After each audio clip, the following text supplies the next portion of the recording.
Hakan Fidandan sülh müqaviləsi açıqlaması gəldi. Gündəm xəbərin efirində 19 aprel tarixidir və qardaş Türkiyədən bir məlumatı diqqətinizə çatdırırıq. Belə ki, Ankarada Bakı və İrəvan arasında sülh müqaviləsinin tezliklə imzalanacağına ümid edilir. Bu barədə Türkiyə Xarici İşlər Naziri məhz Hakan Fidan Antalya Diplomatiya Forumunda yekunlarda briefing zamanı belə bir fikri səsləndirib. Türkiyə, Azərbaycan və Ermənistan arasında sülh müqaviləsinin mümkün qədər tez imzalanacağına ümid eləyir.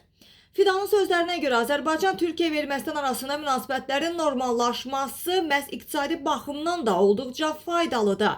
Oturduğumuz regionun orta dəhlizin həyata keçirilməsində rolu son dərəcədə vacibdir. Çünki Cənubi Qafqazda sabitlik bu dəhlizin təhlükəsizliyi baxımından önəmlidir.